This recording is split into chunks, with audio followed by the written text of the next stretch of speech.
He's not going to, say, oh, you're with a white guy, I'm going to keep you from being deported. No, he's going to deport you and put the white guy with someone else. The man is out there. There's also, this is my favorite. Yeah. Mm-hmm. And I'm going to tell you before I say it that it enraged me.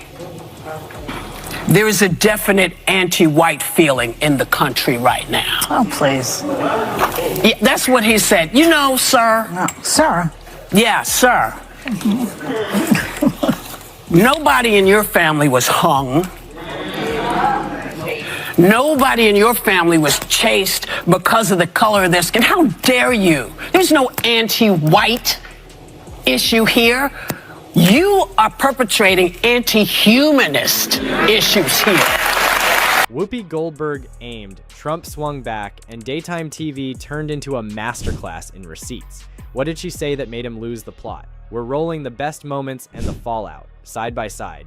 If you're Team Whoopi, hit like, smash subscribe, we're in the same boat. Long before primetime turned Trump into a 24/7 spectacle, one fight started under studio lights you could eat lunch under, The View. Watch us. This is not our wish. No, it's not. This is not what the American people want. We don't like it.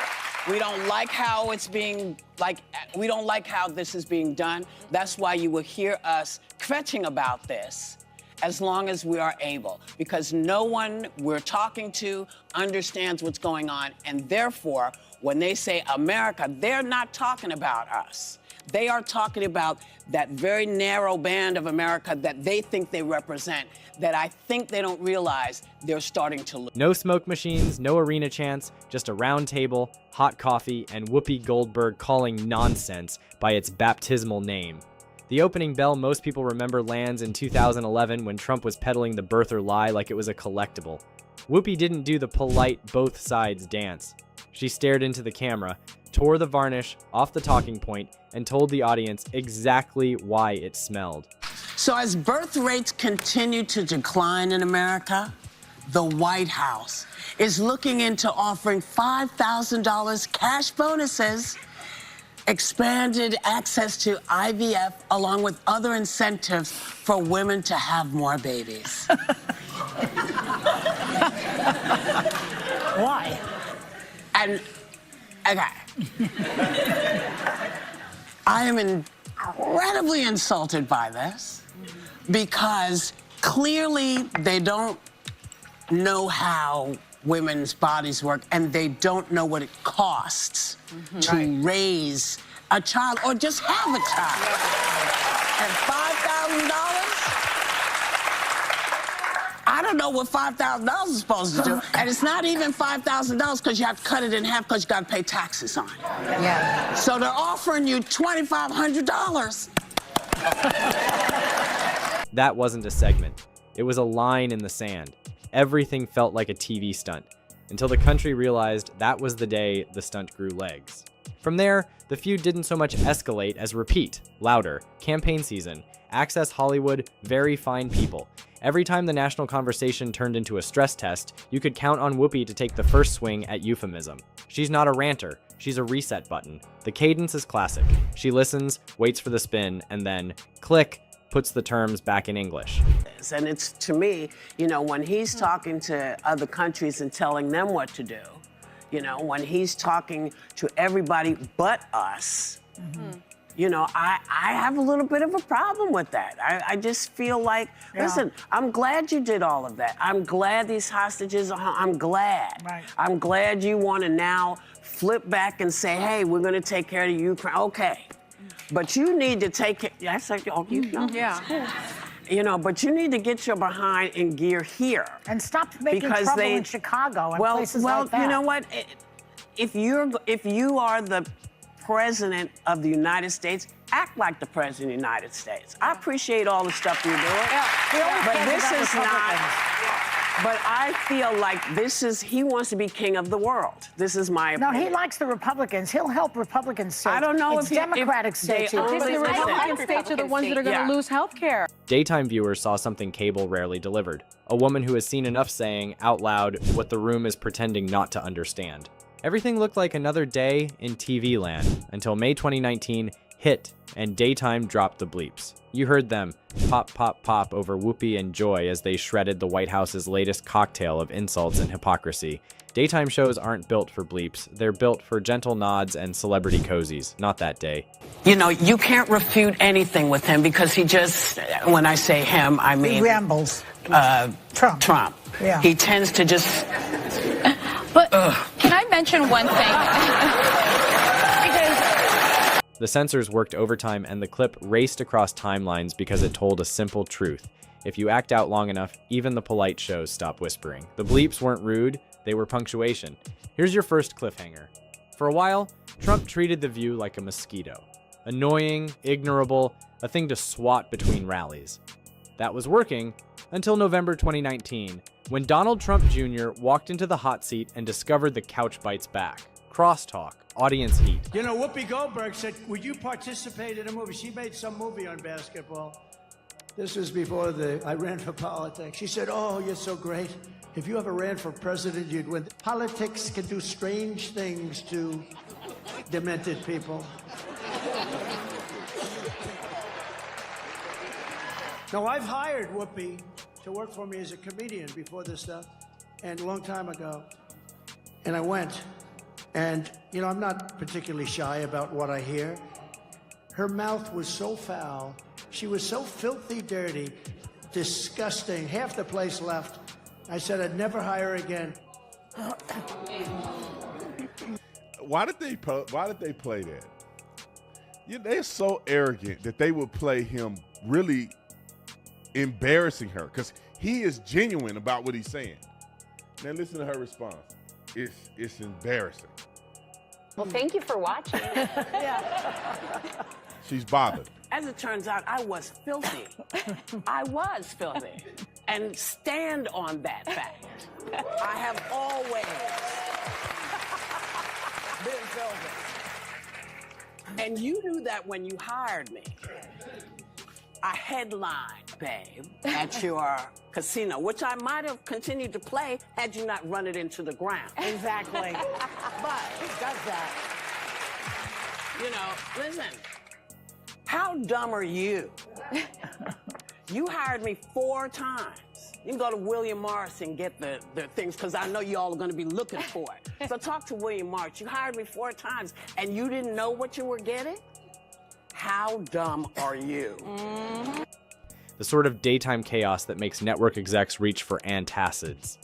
Years later, Jr. would reignite that moment online with fresh claims about what happened off camera. The point isn't the allegation, the point is persistence. This table lives rent-free in that family's head because it refuses to join the costume party. Fast forward to fall 2024, and the feud graduates from simmer to boil. Trump tries to turn a rally into a roast, hurling dirty and demented like confetti at Whoopi and the panel. Next morning, Whoopi brings the receipts to breakfast. So is this, I mean, there's also, this is my favorite. Yeah. And I'm going to tell you before I say it that it enraged me. There is a definite anti-white feeling in the country right now. Oh, please. Yeah, that's what he said. You know, sir. No. Sir. Yeah, sir. Nobody in your family was hung. Nobody in your family was chased because of the color of their skin. How dare you? There's no anti-white issue here. You are perpetrating anti-humanist issues here. So the question is he the future? Is he the future? Well, I gotta ask. Yeah. You know, that's the gig, they pay me. I never grabbed anybody by their genitalia. No sermon, no dissertation. Just 7 words that land like a gavel. Everything seemed like political theater until she stapled the punchline to a tape the whole country already knows. Quick pit stop. If you want the full supercut from 2011 to now, hit like and subscribe. We're rowing the same boat through the spin. Back to it. This year, 2025, brought the part of the feud that makes producers whisper, "Here we go. Government shutdown, cabinet musical chairs, executive chaos in a trench coat." I read this big time interview this morning, and it's Trump in his own words saying these scary things. But I wasn't as taken aback as I should be, because for the last 4 years, myself, others who spoke out against him have been saying literally line by line what he's saying in his own words in this piece. And it is devastating to me that that is not resonating with Republicans, a party I've been a member of my whole life, that they're just not believing it. The other day, Bill Barr, the former attorney general, was asked about something I had stated where Trump said that somebody should be executed because they leaked a bad story about him. And he basically was like, I don't recall that, but on other occasions he said stuff like that, but we shouldn't take him literally. No, the things he says we should take literally, and I've said this 1,000 times, there won't be guardrails next time. There won't be Mark Esper, there won't be John Kelly, there won't be Jim Mattis. He says he's going to only hire loyalists and people who say that the last election is stolen. On a Monday show, Whoopi didn't play coy. Get your behind in gear, she told the president, calling out the king of the world vibes while federal workers waited for paychecks and agencies played budget twister. The line worked because it felt like the country's voicemail. It wasn't mean, it was maintenance. Somebody has to be the adult who calls the plumber. Everything felt manageable. Same feud, new news cycle, until the shutdown coverage made one truth too obvious to ignore. Question is, what do you have to say to U.S. farmers who feel that the deal is benefiting Argentina more than it is them, as they are Argentina's fighting for its life, young lady. You don't know anything about it. They're fighting for their life. Nothing's benefiting Argentina. They're fighting for their life. You understand what that means? They have no money. They have no anything. They're fighting so hard to survive. If I can help them survive in a free world, I happen to like the president of Argentina. I think he's trying to do the best he can, but don't make it sound like they're doing great. They are dying, all right? They're dying. What do you mean by When things break, the showman performs. The grown-ups fix. Whoopi's chair is the fix-it chair. She's been in the business long enough to know when a segment asks for fireworks and when it asks for a fuse. That's why her clashes sting more than most. She doesn't ask you to boo, she asks you to remember. Let's rewind the greatest hits the way we'd cut them for the reel. Act 1, 2011.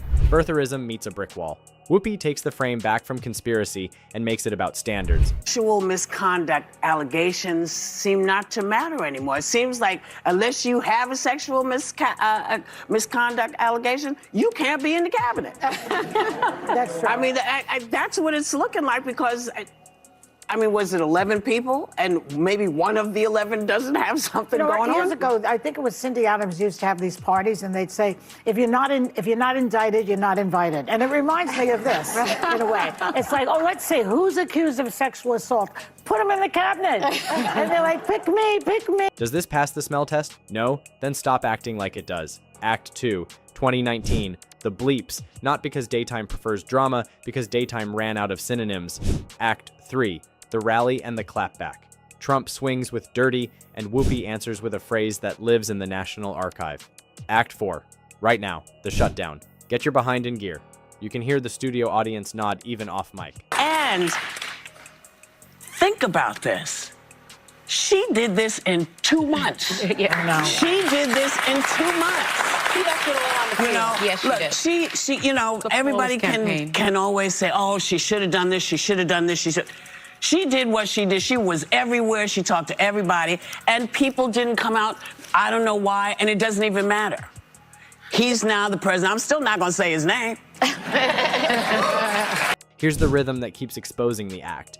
Monday, the man on the podium sells grievance as governance. Tuesday, the orbit rebrands merchandising as movement. Wednesday, a new post spins the scoreboard into a conspiracy. Thursday, the family performs victimhood as if ring lights bestow courage. Friday, Daylight TV plays the tape back, cleans the syntax, and calls the pageantry by its name. Saturday, the online swarm tries to drown the clip in noise.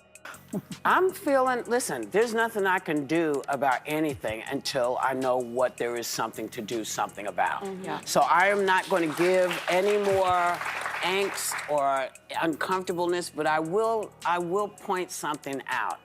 And I'm reluctant to do it, but I have to. And that is this. When we showed that piece of him with the microphone yesterday, Yeah. it bothered me all day and I couldn't figure out why, and I figured it out this morning. I don't want to hear any more parents out there nervous about what their children are being taught, frightened by drag queens reading books to your kids. Sunday, the clip is still there. Still clean, still true. Everything worked for team spectacle until the receipts started rhyming. That's the power of daytime repetition. In late night, the zinger steals the show. In daytime, the pattern does. Whoopi doesn't need a killer line every episode. She needs the same question delivered at the right temperature. Why are we pretending this is normal? That repetition turns headlines into habits, and habits are hard to sell once someone names them. If what you saw him do did not disgust you enough to protect your kids, I don't want to hear from you anymore. You know?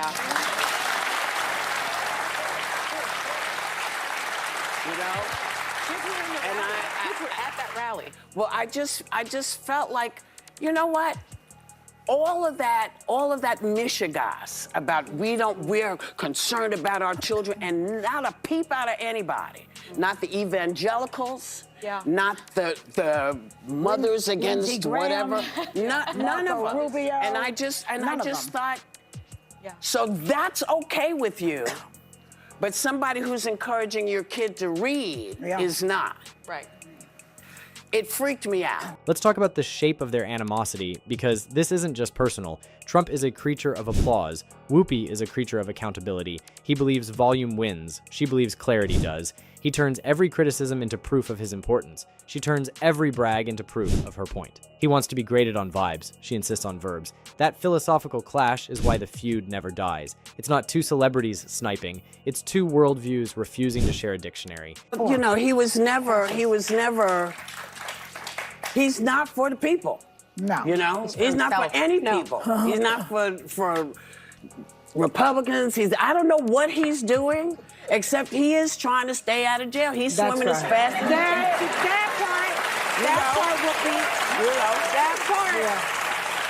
Here's your mid-roll nudge. If you're here for clean narration and zero fluff, smash subscribe. Drop your favorite Whoopi line in the comments. We'll use the top pick as the next cold open. Same boat, folks.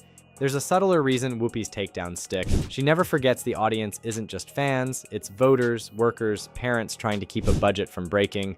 When she says, "Get your behind in gear," every paycheck to paycheck viewer hears their own voice amplified. Many voices on the right say embracing Tate is a betrayal of the party's values. So, well, I think electing Donald Trump was a betrayal of the party's values. I mean, we crossed that bridge already. Of which values do you speak? When she pushes back on birtherism, every person who's had to prove their legitimacy twice hears dignity restored.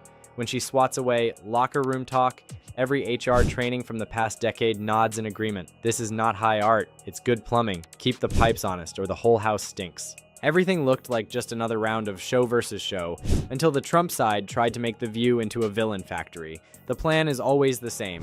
Paint critics as elitists, call their audiences sheep, and hope the insult lands harder than the question. So you know who made a campaign stop on the Joe Rogan podcast Friday night. And with all the issues Americans are going to be voting on, you know where they started the interview? Take a look. It was the episode of you when you were on The View. And I think it was 2015 or 2006, like when you were running for president. Right. Okay, let's stop there. There's a lot of fake news coming up, so we're going to clear some of it up as it happens. He was actually, in that clip, is 2011, 4 years before he announced he was running. Okay? That's the first thing they got wrong. Next. It doesn't work here, because you can't out-elite a table that fights about grocery prices at 11 a.m. The View's power is that it feels like the nation's break room. When the break room rolls its eyes at your excuses, you've lost the floor. We should address the Don Jr. subplot quickly, because it keeps boomeranging. His 2019 appearance was a mess in real time, and a bonfire in retrospect. The revival of that moment on social, the off-camera claims, the calls to release behind-the-scenes video, it all functions as a smoke machine. You got introduced as our friend Donald Trump. That's right. Whoopi Goldberg gives you a big hug and a kiss. Joy Behar gives you a big hug. Barbara Walters gives you a big hug. They all loved you. So, here's the actual appearance Watch. Donald Trump is a billionaire, a real estate mogul, and a television star. But does he really want to add President of the United States to his resume? A lot of people would like him to. Please, let's find out, and please welcome my friend, Donald Trump.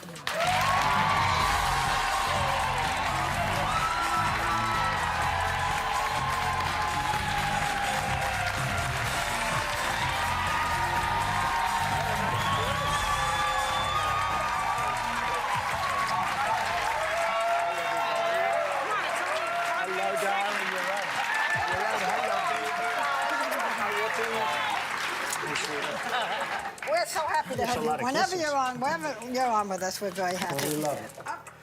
So, Barbara was her usual polite self, as she was with every guest.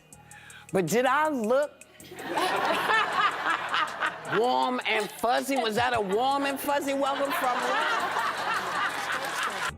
She didn't need an ambush. She needed a chair, a camera, and the courage to keep using words the country still recognizes. He tried nicknames, she tried nouns, he tried volume, she tried values, and every time he pushed the stagecraft a little further from reality, she tugged it back into a sentence anyone's grandmother could understand. If you want more narrations that cut this clean, no fluff, no spin, tap like, hit subscribe, and tell us your favorite Whoopi moment. We'll fold the top pick into the next cold open. Same boat, folks. See you in the next cut.